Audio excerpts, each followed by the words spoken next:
Bienvenidos a Factor FinTech, el único programa de televisión donde la tecnología y las finanzas se conectan con tu día a día. Yo soy Paola Alcocer y en esta emisión hablaremos de patrimonio global. ¿Dónde invertir hoy? En FinTech, en la vida diaria, te contamos cómo las decisiones financieras de los grandes bancos ya están influyendo, aunque no lo notes, en la forma en que construyen las ciudades, se cuida el medio ambiente y se financia el futuro. En el origen de, te contamos cómo los pagos instantáneos están marcando un punto de inflexión en la economía digital y por qué esta transformación no se queda en Medio Oriente. Está redefiniendo el futuro financiero global. Y en la entrevista nos acompaña en el estudio Ivan Chomer, CEO de Dividends, para hablarnos de por qué cada vez más inversionistas miran el mercado inmobiliario internacional y qué debes entender antes de cruzar fronteras con tu dinero. Y en Radar Digital sabemos de finanzas, pero ¿seguimos en modo supervivencia? Si entendemos el dinero y sabemos identificar fraudes, ¿por qué millones de mexicanos siguen sin llegar a fin de mes?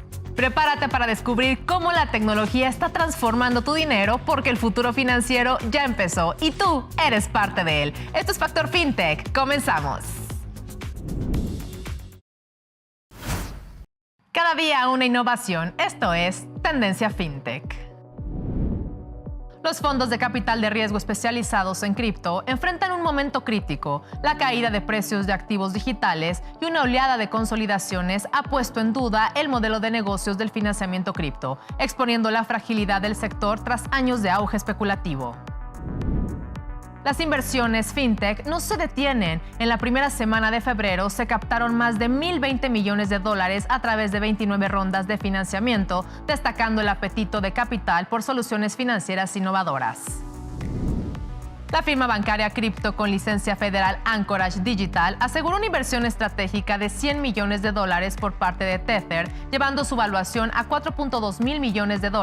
Además, lanzó una oferta de compra de acciones para empleados, reforzando su posición en servicios institucionales de activos digitales. El gigante de telecomunicaciones MTN anunció una estrategia para integrar startups fintechs en su plataforma, potenciando soluciones de pagos, préstamos y remesas en África. Esta iniciativa busca transformar la oferta financiera digital para millones de usuarios en el continente. Un hito del mercado, el dominio AI.com fue vendido por $70 millones pagados en criptomonedas, superando registros históricos de venta de dominios. El comprador, liderado por el CEO de Crypto.com, planea lanzar servicios de IA orientados al consumidor desde esta plataforma. La forma en que las personas invierten su dinero está cambiando. Hoy ya no basta con pensar en el mercado local. Los inversionistas están volteando a ver oportunidades inmobiliarias en otros países como una forma de diversificar sus riesgos, proteger su patrimonio y acceder a nuevos rendimientos. Por ello nos acompaña el día de hoy en el estudio Ivan Chomer, quien es CEO de Dividends. Iván, bienvenido. Muchas gracias. Gracias por la invitación. Gracias al contrario por la información que traes, que es de mucha utilidad. Y quisiera iniciar esta entrevista. Hoy muchos inversionistas buscan salir de su mercado local. ¿Qué es lo que está impulsando el día de hoy las inversiones de real estate y qué es lo que buscan? ¿Rendimiento, estabilidad o protección patrimonial? ¿Por dónde se van ustedes? Mira, en primer lugar, lo que sucede en Latinoamérica y en la región, como sucede en muchos países del mundo, no es algo cotidiano. Es lo que nosotros llamamos una demanda estructural. O sea, en Latinoamérica hay volatilidad en un montón de sentidos, cada mercado tiene las suyas, entonces lo que sucede es que muchos inversores locales van a buscar diversificar una parte de su patrimonio en mercados más estables. Uno de ellos es Estados Unidos. ¿Qué es lo que buscan? Buscan principalmente seguridad. No son inversores que están buscando altos rendimientos, sino son inversores que están buscando protección de patrimonio, crecimiento a largo plazo. Entonces, es en ese sentido el real estate, y sobre todo el real estate americano, ofrece grandes oportunidades y ofrece un match muy importante con ese tipo de clientes, ¿sí? Justamente para proteger y cuidar el patrimonio a largo plazo. Yo creo que es lo importante hoy, ¿no? La confianza en el usuario es sumamente importante y también la parte de diversificar el patrimonio, que es lo que ya mucha gente también está buscando y sobre todo los inversionistas. Y por ejemplo, ¿cuáles serían los principales riesgos o errores que comete alguien que entra sin entender el contexto legal y fiscal y sobre todo también dentro de la parte económica de cada mercado? ¿Qué riesgo es el que corre por el que no se deberían de ir y tienen que estar muy alerta? Y bueno, recordemos que el real estate es uno de los activos, si no es el activo más grande del mundo, Y nosotros siempre decimos que hay un axioma que tiene que ver con que todo el mundo necesita diversificar una parte de su patrimonio en real estate, como lo hacen en bonos o en otros activos financieros o en otros activos de otra clase, ¿no? Entonces, a la hora, o ¿cuál es el problema, digamos, que ocurre? A la hora de invertir en real estate, localmente ya carga el inversor con un montón de complejidades que tienen que ver con fricciones de acceso, de firmas contractuales, de regímenes impositivos. Cuando se lo extrapolas a otro mercado, esa complejidad aumenta exponencialmente. Entonces, en ese sentido, los riesgos que se asumen son mucho mayores. Es decir, el cliente no sabe qué comprar, dónde comprar, de qué manera, equipo de asesores, abogados, qué estructura jurídica, qué estructura fiscal. Por ejemplo, si uno va a comprar, vamos a suponer, un activo de renta, uno tiene que hacer due diligence no solamente sobre la propiedad, o sea, una debida diligencia no solamente sobre la propiedad, sino también sobre el contrato de alquiler, sobre qué va a pasar a nivel mercado en la localidad donde está comprando, cuestiones municipales. Hay todo tipo de riesgos que un inversor, cuando va a invertir en real estate localmente, ya los corre, y ahora cuando te vas a otra jurisdicción es mucho más difícil. Por ende, lo importante es invertir con empresas como las nuestras, que de alguna manera lo que hacemos es justamente ofrecer acceso simple y con estándares institucionales para que la gente invierta y pueda diversificar su patrimonio en mercados estables, que son los principales mercados del mundo. Seguros, sobre todo, ¿no? Sí. Que generen confianza también al cliente, ¿no? 100%. Que lo conozcan. Se trata de diversificación. Al final del día, nadie tiene la bola de cristal en las inversiones y siempre está bueno poder ir buscando distintos activos que te generen diversificación y protección a largo plazo. Oye, Iván, ¿y cómo deben analizarse hoy las inversiones en real estate, sobre todo para no tomar decisiones equivocadas? Y todo parte de la estrategia, de alguna manera. Entonces, me parece que ese es el punto principal a tomar, que tiene que estar de alguna manera alineada con la estrategia personal de uno a nivel inversión. Nosotros, como te decía antes, sabemos que el real estate es uno de los activos más grandes del mundo, que hay una necesidad muy fuerte a nivel global de diversificar en este patrimonio, pero lo que fuimos a buscar de alguna manera fue el mejor producto de real estate del mundo en términos de que tenga la mejor ecuación riesgo-beneficio para los clientes a los cuales nosotros apuntamos. Esto tiene que ver con que nosotros ofrecemos acceso a edificios de renta, ¿sí? Es decir, edificios que tienen flujo, edificios que ya están terminados, por ende no hay riesgo de construcción, edificios que ya están alquilados, por ende no hay riesgo de vacancia. Entonces, la verdad que este tipo de negocios, al final del día, uno participa, tiene una renta todos los meses, ¿sí? Con una seguridad ínfima, porque de alguna manera el negocio ya está operativo, y al final del día tiene una capitalización muy importante con la venta. Entonces, en este sentido, a nivel de estrategia, de alguna manera nosotros estamos reduciendo sustancialmente y mitigando sustancialmente la mayoría de los riesgos que un inversor latino, al invertir en otro mercado, puede incurrir. Si uno va a invertir, por ejemplo, en lo que se llama ground development, que es construcción de cero, naturalmente va a tener más riesgo. Y estas son cosas que el inversor latino por lo general no conoce, y ahí es donde hay que hacerle el onboarding y mostrarle este tipo de productos que son ni más ni menos los productos que más se invierten en Estados Unidos. O sea, los fondos como BlackRock, Blackstone, casi todos esos fondos tienen miles de estos edificios, ¿sí? Bajo operatividad y dentro de sus fondos. Y cuando hablo de edificios de renta, existen edificios de renta residenciales, edificios de renta industriales y logísticos, para lo cual también hay mucha demanda en México, edificios de renta comerciales, o sea, de retail. Nosotros, por ejemplo, tenemos de inquilinos a McDonald's, a CVS, a Starbucks. Entonces, ¿qué mejor que poder ofrecerle a un público que está buscando diversificación en real estate acceso a este tipo de instrumentos y a este tipo de rentabilidades con la seguridad de McDonald's pagándote la renta? Es realmente un valor muy grande el que estamos aportando, y eso lo vemos día a día en el crecimiento de la empresa en toda la región. Oye, Iván, y por ejemplo, ¿qué diferencia Dividends frente a los esquemas tradicionales de inversiones en real estate o frente a otras plataformas digitales que han surgido en este espacio? ¿Cuál es la diferencia que los hace a ustedes mejores? Mira, en primer lugar, hoy versus otras plataformas, Dividends es una de las más grandes de la región, de toda Latinoamérica. Tenemos casi más de $1.000 millones en valores de activos inmobiliarios. Y la verdad es que nosotros lo que hacemos principalmente es concentrarnos en el tipo de producto que le ofrecemos a la gente. Recordemos que tenemos, por un lado, otros tipos de vehículos para invertir en real estate que tienen que ver con fibras en México, que tienen que ver con REITs en Estados Unidos, o el simplemente ir y comprarte una casa directamente. O otro tipo de activo en el mercado para poder invertir uno directamente. Ahora, ¿cuál es el problema? Cuando uno quiere invertir directamente en un activo inmobiliario, se tiene que ocupar directamente de absolutamente todo lo que es el manejo. ¿Sí? Ponele que uno quiere comprar una casa para rentarla, bueno, tiene que ocuparse de cobrar los alquileres, roturas, esto, lo otro. Entonces, ese ya tiene muchas fricciones de entrada. Cuando te vas a lo que es fondos de inversión o fibras, uno tiene mucho menos control de lo que está sucediendo y termina siendo, sin más, una inversión mucho más financiera. Nosotros nos estamos concentrando, como te dije antes, en un activo que es uno de los mejores activos del mundo, o sea, edificios con flujo en los mejores mercados de Estados Unidos, que es, sin ir más lejos, el mejor mercado del mundo.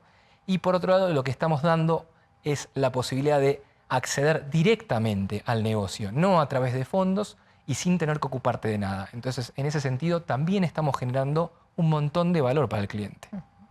Oye, por ejemplo, se ha hablado mucho de democratizar el acceso a este tipo de inversiones desde tu experiencia.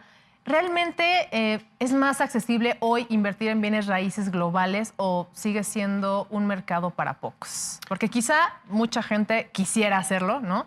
Pero de repente no conoce bien los riesgos, que ya nos los comentaste, las estrategias, o también en la parte de la economía, pues tampoco tiene acceso.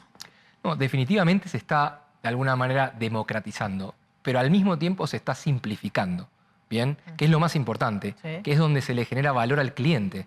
Porque la fricción de invertir en real estate, no solamente afuera, sino también localmente, es muy alta. Y en todas las otras industrias, en todos los productos de inversión, uno tiene hoy en día plataformas para todo, donde se simplifica todo el proceso, salvo en real estate, que siempre es de los más tardíos. Entonces, en nuestra industria puntualmente sí estamos generando, de alguna manera, una baja en las barreras de entrada, ¿sí? Pero tampoco apuntando a un segmento retail, porque como te decía antes, desde nuestra visión, el real estate es un instrumento para proteger patrimonio y eso implica que tiene que haber ya cierto desarrollo patrimonial del inversor. ¿Bien? Entonces, de ese lado, no es que estamos pensando nosotros en un target minorista, sino que nosotros apuntamos a un target que llamamos más affluent, digamos, un público medio alto para arriba, bien, con tickets que son ya a partir de los $50.000. Ahora, ¿cuál es la ventaja en esto además?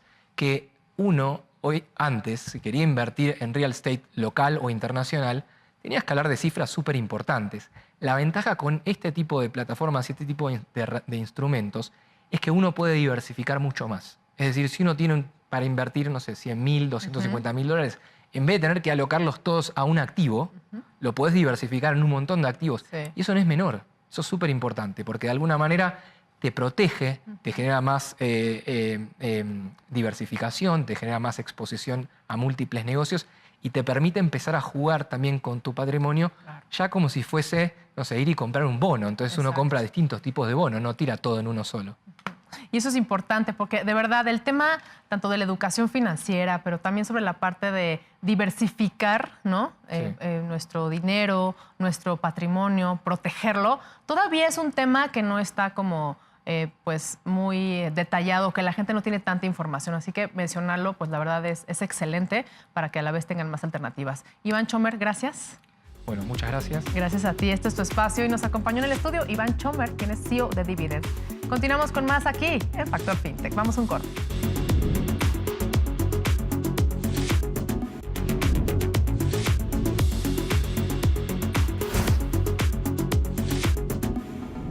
México no solo tiene un problema de educación financiera, sino de supervivencia digital. Sabemos de finanzas, detectamos fraudes, pero no llegamos a fin de mes. 2 de cada 3 personas se ahogan en gastos pequeños y 1 de cada 4 vive en riesgo financiero constante. Para debatir el tema nos acompaña el día de hoy en el estudio David Las, quien es director general de Talent México. ¿Cómo estás? Bienvenido. ¿Qué tal, Paola? Muy bien, un gusto estar aquí contigo. Al contrario, el gusto es de nosotros. Abramos este debate. ¿De qué sirve saber de finanzas si el sistema y el contexto económico no permiten convertir ese conocimiento en hábitos reales, de ahorro sobre todo? ¿Qué es lo que les pasa comúnmente a las personas? Es una gran pregunta y es un reto, uno de los principales retos que tenemos en el país. Nosotros hablamos de la educación financiera constantemente. ¿Dónde debe ir la educación financiera? Es una cuestión que debes enseñar desde la casa, en la escuela, en el trabajo, ¿no? Y nosotros pensamos que es en todos lados. Exacto. ¿Por qué? Porque eso es lo que genera las costumbres, que genera ese ritmo para poder tener esa vida financiera más saludable. Y los números lo dicen, ¿no? La encuesta nacional de inclusión financiera del 2023 explica que la mayoría de las personas, ¿no?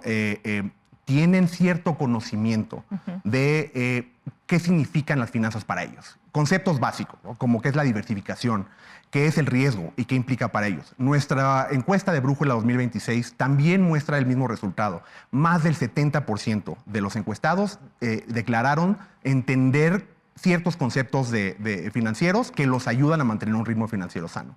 Sin embargo, en la realidad es otra. En la realidad vemos que estos conceptos, a pesar del entendimiento que se tiene, muchas veces pueden ser difíciles de aplicar. Y lo vemos en varios lados, ¿no? Uno de ellos es, por ejemplo, el regreso a clases. Sí. Nuestra encuesta que nosotros realizamos para medir qué tanta presión pone sobre la gente de regreso a clases muestra que más de la mitad de la gente no tenía suficiente para el dinero que necesitaban para el regreso a clases. Muchos de ellos tuvieron que requerir un crédito. Entonces, si entiendes los conceptos en la vida, en el día a día, pues se te va esa práctica, ¿no? Se va esa cuestión de, oye, yo tengo el entendimiento, sin embargo, los gastos hormiga, el regreso a clases, esta cuestión, esta emergencia que me acaba de salir, me van a impactar, ¿no? Y eso muchas veces descarrila ese acceso a los productos financieros que hoy existen, más que nada digitales, el progreso en la inclusión financiera que ha tenido México. Muchas veces ese día a día es lo que hace falta. Y justo lo que te iba a preguntar, hablas de México, ¿no? Y realmente estos conceptos yo creo que son fuertes, que si no están bien dominados y sobre todo no se tiene el significado contextual de los mismos, pues ponen en riesgo la economía de las personas. Es algo muy preocupante que, bien lo dices, David, pasa año con año. Por ejemplo, ¿qué pasa? El crédito digital impulsado por las plataformas como Tala es una excelente herramienta de inclusión financiera o una señal que el ingreso ya no alcanza para vivir. ¿Cómo lo diferencian? Porque digo, además de que es una excelente herramienta, ¿cómo le dicen a las personas cómo funciona, cómo lo pueden llevar a cabo para cuidar el tema de sus finanzas? Diría que es un poco de los dos. Y es importante aceptar eso. Claro. ¿Por qué? Porque la inclusión financiera, los productos digitales, que han crecido enormemente en los últimos años, sí pueden ser una solución a esta precariedad financiera. Sin embargo, si se utilizan de buena manera y se tiene ese entendimiento, esa educación y ese uso constante de las herramientas que te ayudan a tener una vida financiera sana. Aquí, ¿cómo funciona Tala? Y Tala, ese es un buen ejemplo. En Tala entendemos eso, entendemos que la vida da muchas vueltas, a veces estás bien, a veces estás mal. Mal que nada, la gran mayoría de la población mexicana, que muchos de ellos viven de una quincena a la otra, ¿no? Y no les sobra dinero al final de mes o al día incluso. Entonces hay mucha variabilidad. Entonces realmente aplicar esos conceptos que aprendiste a lo mejor en la escuela o en la casa a tu día a día se puede volver muy complicado. Y las plataformas tienen esa responsabilidad. Nosotros creemos firmemente que la educación financiera no es una cuestión de las autoridades, no es una cuestión de las escuelas, es una cuestión de todos nosotros, incluyendo las plataformas digitales. Entonces, realmente encontrar una manera de ayudar a nuestros usuarios a entender las implicaciones y el significado de las acciones que están tomando con esa plataforma es clave. Nosotros le decimos la educación embebida, ¿no? No es una cosa que tú viste un artículo que nosotros publicamos mucho y ayudan, sino en el día a día poder tener eso. Y hoy en día es lo que estamos construyendo. Construimos un sistema que se llama Crece con Tala, que no es solamente aquí está un crédito, úsalo a tu manera, sino te ayudamos a entender cómo crecer, para qué te sirve, para qué no, qué puede ser un riesgo, qué te puede ayudar. Y ese conocimiento, trasladarlo a nuestros usuarios es muy importante. Y sobre todo, ¿qué pasa con la gente que hoy en día está consciente que tiene que ahorrar, ¿no? Y un determinado porcentaje, ¿no? Pero los que no pueden ahorrar por el tema inflacionario, por el tema de vivir al día a día, ¿qué pasa? ¿Qué opciones les dan ustedes? Mira, nosotros somos tratamos de empoderar a los usuarios. Sin embargo, yo lo que diría es, todos tenemos que ahorrar.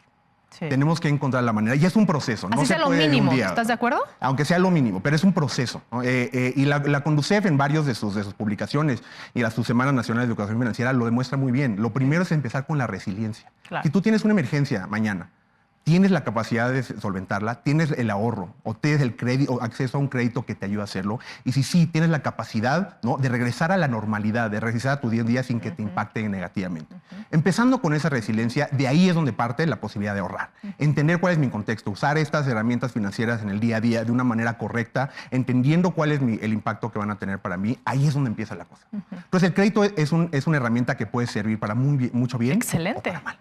Sin embargo, ese concepto del entendimiento de las implicaciones y cómo esto aplica a mí es lo que es clave para que la gente lo pueda usar de una buena manera. Yo creo que la base de todo es entender bien estos conceptos, pero sobre todo la parte de la educación financiera, la inclusión financiera creo que es básico, que bien comentaste, ¿no? Desde casa y desde que son niños, ¿no? Es como hay que fomentarla y comenzarla a difundir. Pues muchas gracias. Hola, muchísimas gracias a ti, muchísimas gracias a todos. Al contrario, nos acompañó en el estudio David Lask, quien es director general de Talent México. Gracias. Continuamos aquí con más en Factor Fintech. Gracias, David. Gracias a ti.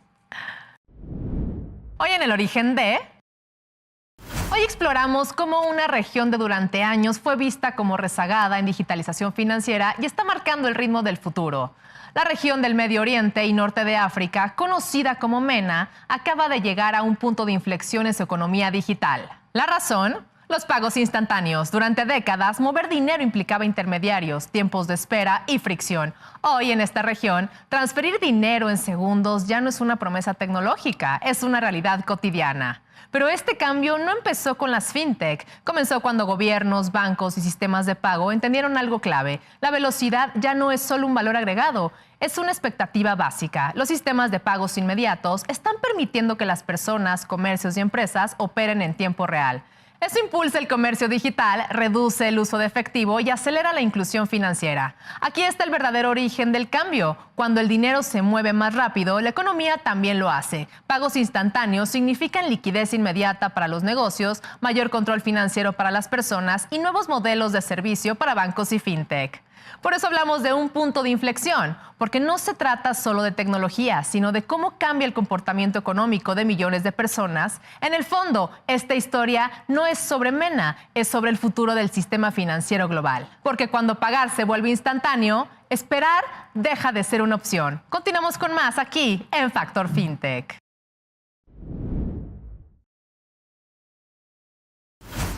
Un banco acaba de decidir que el dinero no solo debe generar ganancias, sino también cuidar el planeta. Y aunque parezca una decisión lejana, lo que está pasando ahí ya empieza a impactar tu vida diaria. En términos simples, se trata de dinero que se destina exclusivamente a proyectos con impacto ambiental positivo. Los bonos verdes financian energías limpias, edificios eficientes y transporte sustentable. Los bonos azules, por su parte, están enfocados en la protección del agua, océanos, ríos, tratamiento hídrico y uso responsable de este recurso. ¿Pero por qué esto importa para ti como usuario? Porque este tipo de instrumentos está cambiando qué proyectos reciben financiamiento y cuáles no. Cada vez más el dinero se dirige a soluciones sostenibles, lo que impacta desde la infraestructura que usas hasta los servicios financieros que contratas. Además, estos bonos atraen a inversionistas globales que buscan algo más que rendimiento, buscan impacto y eso presiona a bancos fintech y empresas a ser más transparentes, responsables y eficientes. En la vida diaria, esto se traduce en ciudades más resilientes, servicios financieros alineados con criterios ambientales y un sistema donde el dinero empieza a premiar las buenas prácticas. En pocas palabras, ya no solo importa cuánto dinero se mueve, sino hacia dónde se mueve.